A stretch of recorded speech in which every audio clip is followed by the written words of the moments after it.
Greetings, Traveler and Paimon. What time is it? Are you okay, Ganyu? You were nodding off there. Didn't you sleep well last night? I'm fine. Don't worry about me.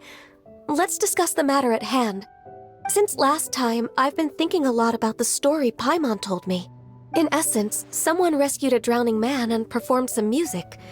If that were all there was to it, it could have been many people, human or Adeptus. But the tune was allegedly so wonderful that the drowning man forgot about everything else, even his own impending death, and only came to his senses after being brought to shore. Perhaps there was an adeptal power at work in that music that he, as a mortal, could not perceive. Or perhaps he sensed a power surrounding him but lacked the words to describe it, not knowing where it came from. Either way, if this part of the story is true, then the rescuer has to have been an Adeptus. You really think so? But this story is all the way from Fontaine. Isn't this a bit of a long shot? Also, Paimon's really curious about how people from Fontaine think this fairy lady looked. Ooh, like a crystal fly's wings? That would be pretty cool. But Paimon definitely can't imagine any of the Adepti looking like that. Actually, Ganyu, if you had to save a drowning person, how would you go about it? Huh? Me? Well, I'd get them to the shore, and then I'd probably hide behind a tree and watch them for a while. Once I was sure that they were going to be okay, I'd slip away without a sound. Got it. So basically, Ganyu's the type of person who doesn't like taking credit for her good deeds. No, it's not like that. I'm just not very good at explaining things. And I also find it really awkward accepting other people's gratitude. Well, what if this Adeptus in the story had a similar attitude? That would explain why she just left without saying a word. She was probably thinking something like, one was merely passing by and saw fit to address this egregious disruption to one's graceful zithering at once. You may keep your thanks to yourself. That was actually a very good impression of Cloud Retainer, Paimon. As far as I'm aware, Cloud Retainer isn't the most musically gifted. Still, we can't completely rule her out just yet. If we set off now, we could head to Mount Outsung and ask her about it. You'll be able to confirm either way if it's her, and I can, I've been in Lea Harbor for so long now that I'm just not as familiar with the Adepti anymore. If there's anything we want to know about them, she's the best person to ask. Sounds great! And we're pretty close with Cloud Retainer by now, so we probably don't even need to bring her food this time, right? I've prepared a gift for her to mark the festival, just in case. However, Cloud Retainer spends most of her days studying mechanisms in her abode. She's on her own so much of the time that the moment she has someone to chat with, she just... Never mind. I promised I'd help Mr. Dvorak, and now that I've made the contract, I can't be having second thoughts. Traveler, Paimon, let's set off for Cloud Retainer's abode. Seems like this is a tough decision for Ganyu, but she's made up her mind now. Paimon gets why she'd be so anxious. Okay, how about this? If Cloud Retainer tries to start telling stories about her again this year, we should pipe up and change the topic. Wait, did she leave already? Hey, Ganyu, wait up!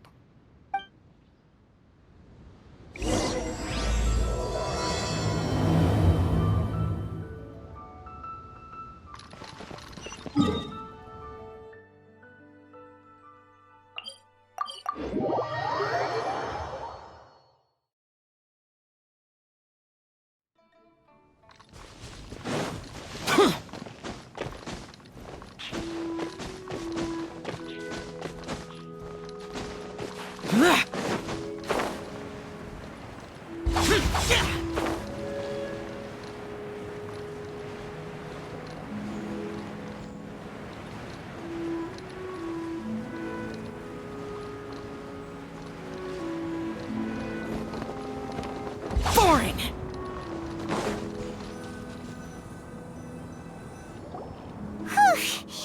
Paimon's so tired from trying to keep up. Don't either of you need to take any breaks?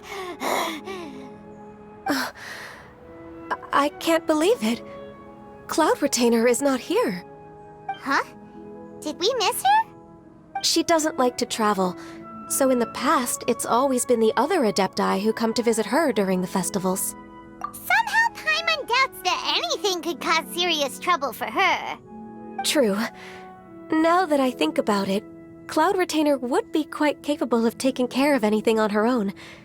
There's no need to worry about her. Since she's not here, I guess the next step is to check all the other Adepti abodes, one by one. Uh-oh. Will it involve a lot more traveling?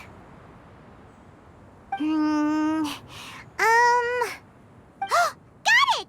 Paimon has a great idea! Please go on, Paimon. Our goal here is to find the Adeptus that helped Dvorak's ancestor, right? We can't hear any music right now, but if she's really as nice as the story suggests, she'd definitely come to help anyone who was drowning, right? Yes, I think that's fair to say. So, all we have to do is get the Traveler to pretend to fall into the water, and the Adeptus will come to the rescue! You know perfectly well that Paimon can't swim! Paimon would sink like a rock! Just trust Paimon! The water's pretty deep over there! Quick, swim to the very center!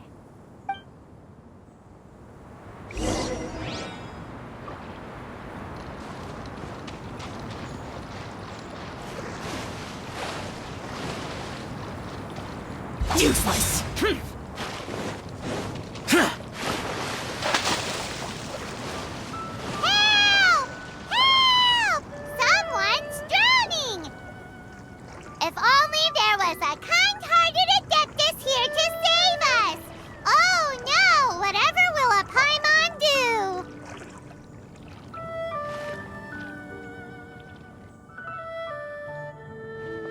do? What is going on?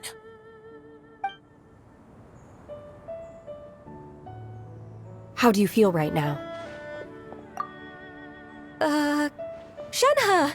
And the Conqueror of Demons. Why don't you say something? Please don't make Paimon explain it. Okay, fine. Paimon will explain. We're looking for an Adeptus who's good at being a lifeguard and playing music. But if the Adepti aren't gonna stay home, then how are we supposed to find them? It wasn't me. Yeah, so this Adeptus is most likely a woman. And I am not an Adeptus, as you both already know, Traveler and Paimon. Okay, so this is Paimon's fault. No way Paimon would have suggested this idea if she'd known how awkward this was gonna be. Glad you're okay. As far as I know, the one you seek is no Yaksha. And one last thing. Your actions here caused others a great deal of worry. Do not repeat them again in the future. As ever, the Conqueror of Demons comes and goes, just like the wind. Right. I didn't dare to say a word just now. How's your training going, Shenhe? Have you made any plans for Lantern Rite? We could spend it together in Liyue Harbor if you'd like. Oh, I had planned to spend the festival with Master this year. However... Oh, speaking of Cloud Retainer, when did you see her last? Earlier this morning, she set off for Mount Hulao at dawn. I noticed she was using an Adeptus art of some kind to protect a mechanism that looked like a boiler. Maybe it was a gift for Mountain Shaper. I did not inquire. So we just missed her. Please excuse me for a moment. I think I'll leave the gift in her abode. Sure. Thank you. It sounds like Ganyu and Shenhe have gotten a lot closer recently. Yes. During the summer and winter, I continue to train with Master. In the other months of the year, I have been learning to adapt to human life in Liyue Harbor. Ganyu arranged accommodations for me in the city and also recommended several work positions for me. But when I try to blend in by referring to her as Miss Ganyu or Lady Ganyu, like the others, she says I mustn't address her like that. Sometimes I'm supposed to copy other people. Sometimes I'm not. It's a little difficult to keep track of everything. Oh, is that what it is? Noted. So, you came looking for Master today because you wanted to ask her about the Mystery Adeptus. Is that right? Yep. Oh, speaking of that, have you ever heard any music while out training in the mountains? Music? What is that? It's, a kind of a happy or relaxing sound. Or, a nerve-wracking sound. Or even a terrifying one. Okay, I'm done. I also left her a note so that she knows where to find us. We won't miss her again. Yay! That's really helpful. Thanks! We were just talking about this thing called music, and based on Paimon's description, I do believe I hear it every day. Please follow me. Oh, really? Great, let's go!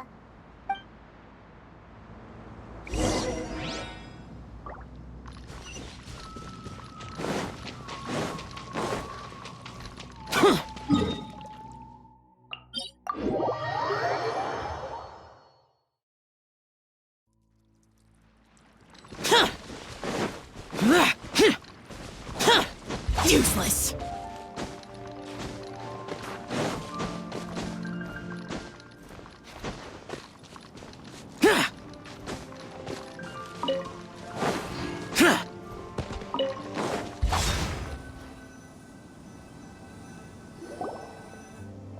This is the place. I enjoy training here to the sound of music.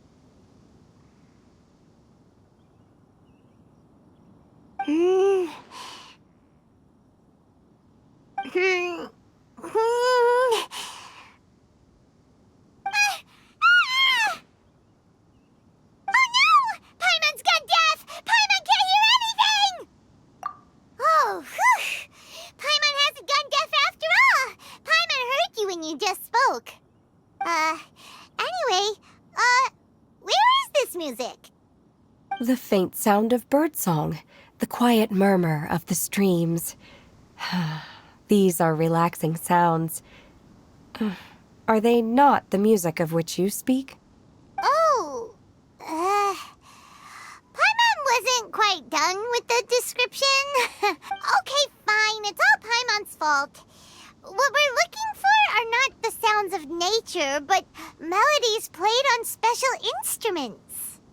Oh, and a melody is? Hey, don't you patronize Paimon! Let's get one thing straight. Paimon knows plenty of nursery rhymes, but Paimon does not sing on demand without payment. Hey, why don't you just sing that one melody Shen has heard before? It'll probably help her to understand what we're talking about.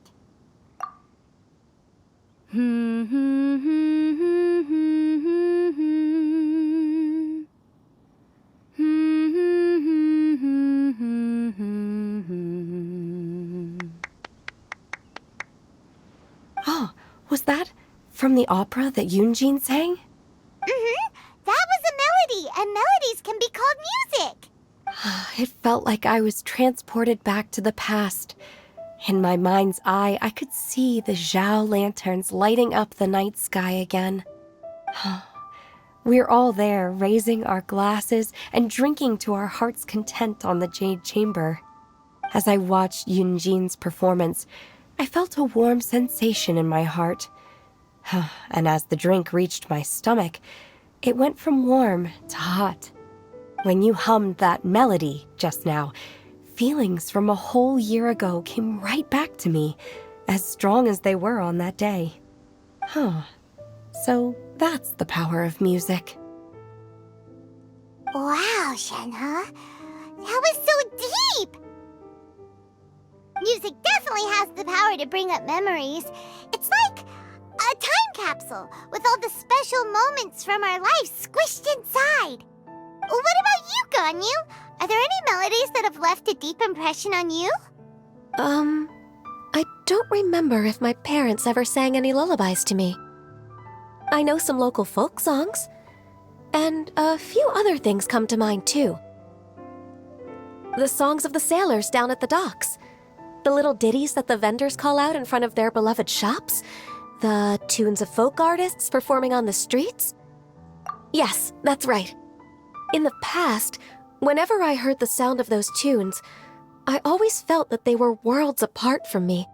Nenny and Leoa probably view me as a non-human, and they are right, in the sense that I never could connect with humans' artistic expression and their sentiments. So I haven't been able to integrate into their community and be a part of their lives. At least, that's the view I held in the past. Only more recently did I start to realize that the only barriers are ones that I have erected with my imagination. The way those melodies make me feel isn't all that different from other people after all. They're about mundane details of everyday existence, life's ups and downs, joys and sorrows. Even though we come from different backgrounds and have different stories to tell, when it comes down to the most common things that we see and experience around us each day in the city, in that sense, we're all the same. You go, Ganyu! You're really making progress. You have loads of friends in Liyue Harbor when you think about it. Okay, maybe some are more like coworkers and bosses, but at the very least, Kuching and Shenna are your friends now, right? Yes, I am. Technically speaking, we should refer to each other by the conventional forms of address used among fellow disciples. But now that I know what constitutes a friendship, I do believe we are more friends than co-disciples. Thank you, everyone. Once the days are warmer, I would like to host you at my home in the city. Please invite Kuching as well. I've planted many types of flowers. I'm sure some of them will be to your taste. You are too kind. I couldn't possibly. Nonsense. You are my friend. I have cultivated and cared for the flowers just as you taught me. Once you've seen them for yourself, I am sure you can advise me how to do an even better job next time. I will save some for decoration.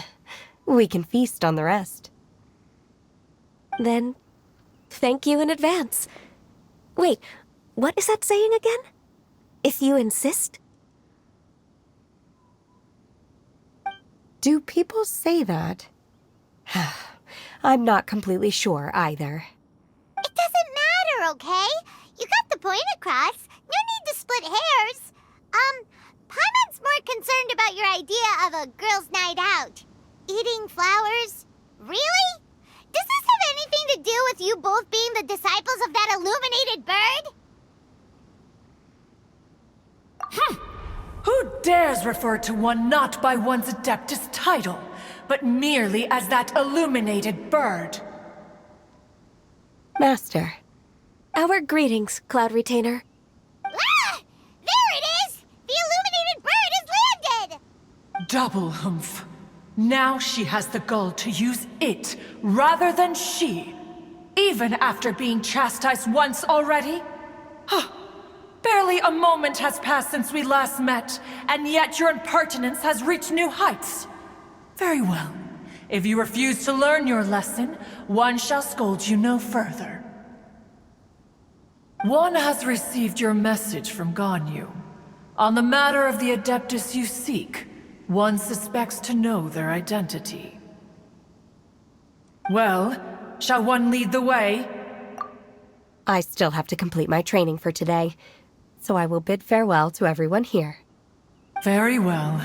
Await my arrival at one's abode later this night.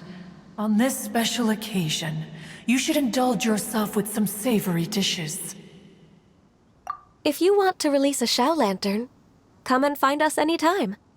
Thank you, everyone. Happy Lantern Rite to you too.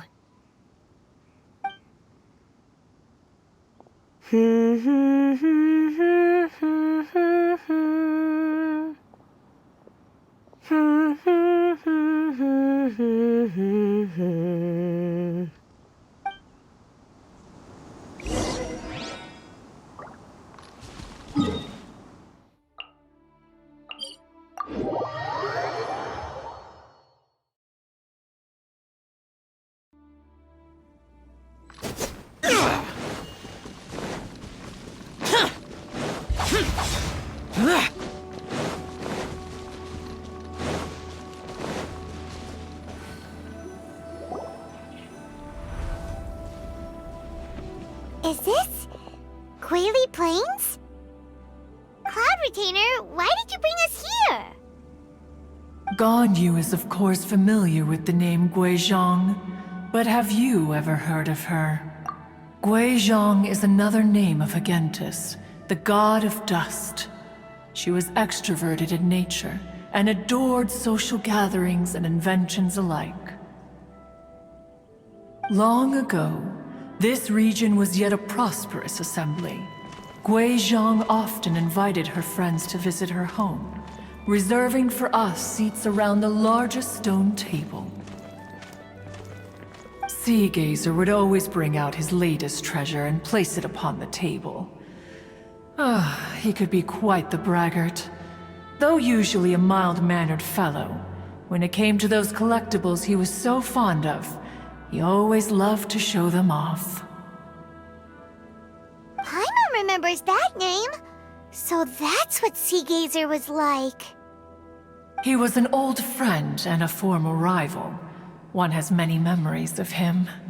Once he had brought out the treasure, it would predictably become the center of attention. Neither Guizhong nor one was content to let him just steal the spotlight.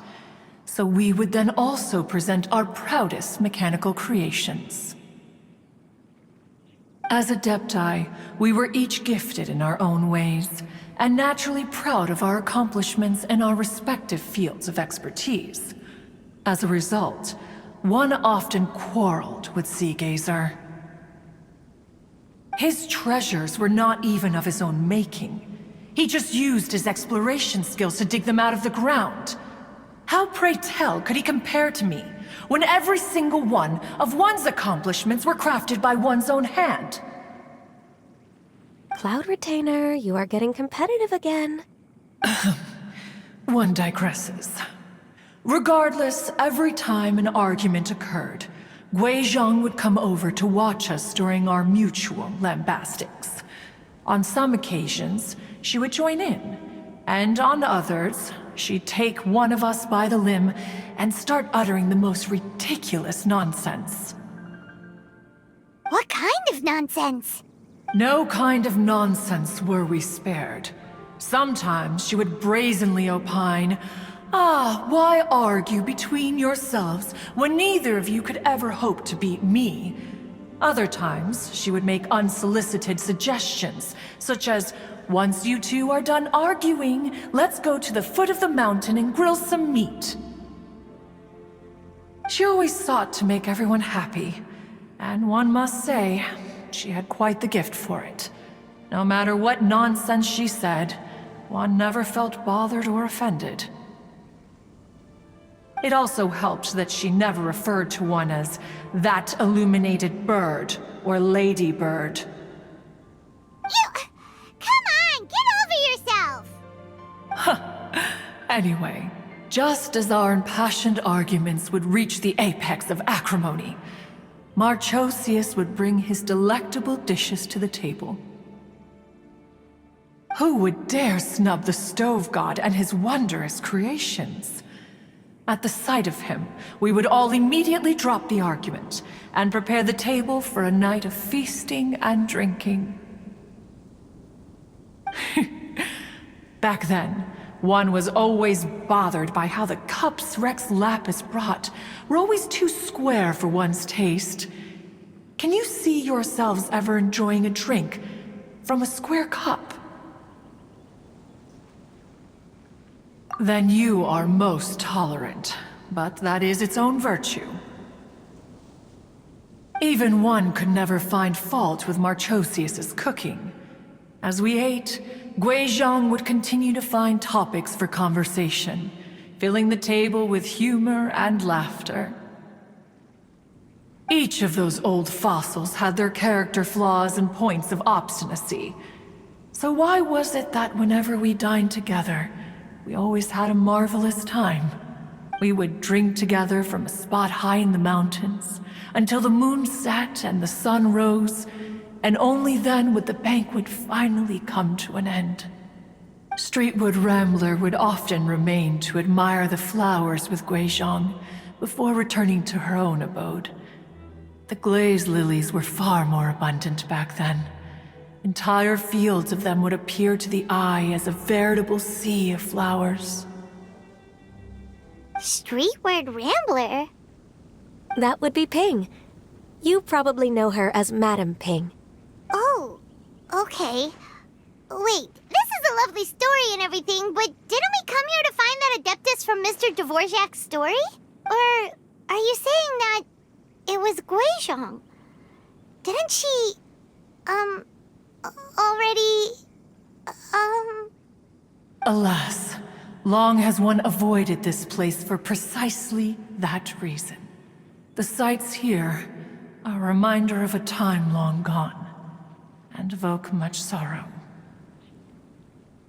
One should have guessed that you would disrupt one's poignant moment of mourning with your incessant questioning. No matter, one will share the whole story with you now. In times gone by, one quarreled oft with Guizhong concerning mechanical principles. We each had our ideals, and neither would yield. Under the pretext of a social gathering, one invited the impartial Rex Lapis to judge the quality of our creations. But Rex Lapis declared that Guizhong's Obscuro Vulpus mechanism was superior. Though one was too proud to acknowledge it, in one's heart, one knew that Guizhong was indeed the superior talent in the mechanical arts. As for the story between Guizhong and Streetward Rambler, that begins with a certain bell. In Guizhong's opinion, while mechanisms were no substitute for human composers, they were yet capable of producing simple but fine melodies. But Streetward Rambler believed music to be an expression of the soul, an emotional enterprise that could never hope to be replicated by machinery. They argued endlessly, until one asked Rex Lapis to intercede. He confiscated the bell and designated it for ceremonial use. Thereafter, one would often find them convening in the mountains, discussing music, mechanics, and all the affairs of the mortal world.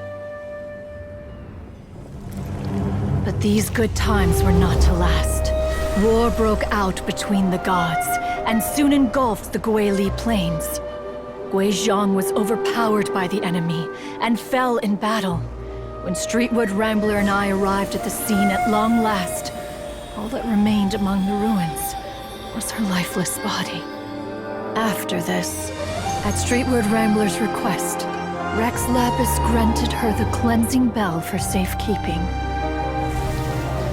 To honor our friend's memory, one made a few finishing touches to her ballistic device. Many lantern rites have passed since then. Many greetings and goodbyes. Upon what do you gaze? The Guili Plains? No, it's everything.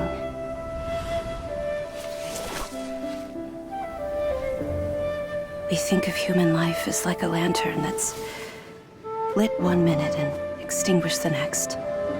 But are we Adepti so different?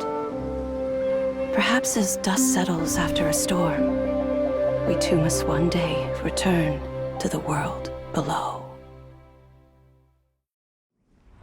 One has always been austere and private by nature, and has never relished socializing. One's dealings with Guizhong were born out of discussions on the discipline of mechanics. What? You have loads of friends, and you seem pretty chatty. Just because one is not ignorant of social graces does not mean one is fond of them. One is perfectly capable of partaking in conversation despite being introverted. But in the end, one is nothing like Streetward Rambler. She is dauntless but thoughtful, not to mention eloquent and wise. Moreover, her friendship with Guizhong was far greater than one's own. Back when they were rivals, they would often compete against one another in the realm of musical composition. That cleansing bell was one of Guizhong's proudest works, having the ability to both compose and perform. Wait, that's weird. Didn't Madame Ping say she pestered an old friend for that bell? And she also said something about being a vain beauty when she was young or something. Streetward Rambler, a vain beauty. My foot. That bell has a sad history. Clearly, she refrained from sharing with you the truth of its origins, since the right time had not yet come. As for her old friend, who else could it be? As soon as Streetward Rambler heard that a certain Zhang Li wished to borrow the bell, she realized that the man was none other than Rex Lapis, and that he had made an enormous decision. After all, we all have known each other for several millennia. Some things between us are implicitly understood. Whoa! So they were talking in secret code? Oh, Paimon did not see that one coming. Enough of your intrusions. Where was one up to? Ah, yes. One remembers now. The cleansing bell is powered by a mechanical art, and can be used to great effect as an accompanying instrument. After the passing of its creator, it was used on numerous occasions during rites of parting. But Streetward Rambler did not acquire it from Rex Lapis for the purpose of producing further funerary tunes. No. Each time she rang it, it was to play the tune that Guizhong composed on it. The two once clashed over their beliefs about the meaning of music. Who would have thought that with Guizhong's passing and Streetward Rambler's mourning, two tunes composed in discord would eventually become one harmonious composition? Once upon a time, Streetward Rambler also loved gatherings, liquor, and music. But after Guizhong passed, she preferred her own company. She could often be found sitting alone at a mountain summit, contemplating and reminiscing with her zither. The music would go from mournful to soothing to impassioned. Many years passed before she finally composed a melody to her satisfaction. In celebration, she played the tune to the clouds. Regrettably, one has only ever heard her play that tune once. Which brings one back to the matter you've been investigating. Perhaps it was during that performance that the ancestor of your Fontaine friend fell into the water and was saved by Streetward Rambler. But if she was so happy with the melody, why would she only play it once? One was also greatly perplexed by this. After suppressing one's curiosity for a long while, one finally approached her and asked why she would retire the tune after having spent so long on it. In response, she said, "Though the strings that played that melody survive, the one who inspired it is gone. Tell me, Cloud Retainer, when the one attuned to my soul is no longer here, who else could hope to understand this tune?" Aw, poor Madame Ping. I just remember being taken care of by you when I was young. Once the Archon War came to an end, I stayed behind in Liyue Harbor to honor my contract. Although I met Guizhong a few times, I never knew anything of this particular story. Guizhong was quite the visionary. but tragically passed before her time. Her manuscripts still lie unfinished in the realm of clouds. Blank pages give one cause for contemplation on what might have been. Had you not decided to search for that mystery Adeptus, perhaps these stories, too, would have been lost to the sands of time. As of now, you know the truth. That the Adeptus who rescued the drowning man was none other than Streetwood Rambler. Do you intend to discuss this with her?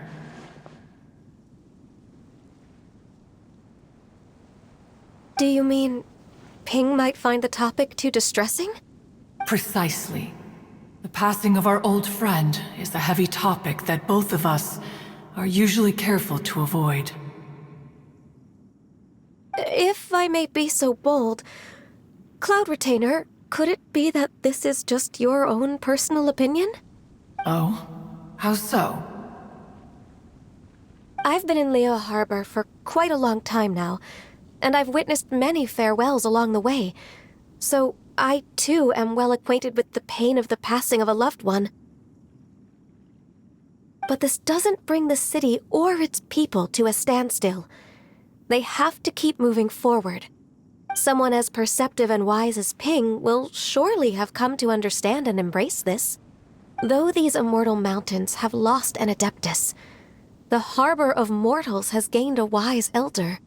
No loss can ever be undone, but there is always much that can still be gained. Ping has helped countless people, and will guide many others in the years to come. And all to whom she extends a helping hand become her friends. People she can admire flowers and discuss music with.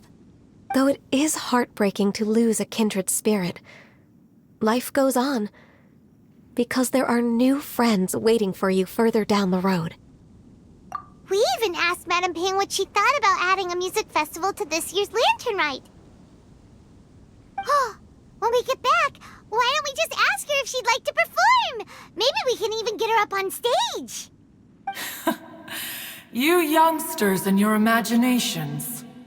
Why don't you come with us? It's been a long time since you last spoke with Ping, and Leo Harbor is always decorated so beautifully during the festival period. Is not every Lantern Rite the same in this regard? Were there ever anything new to discuss? One in Ping could meet any day of the year. I disagree. Each new day and each new year is different from those that have come before. How long will you simply let them pass you by?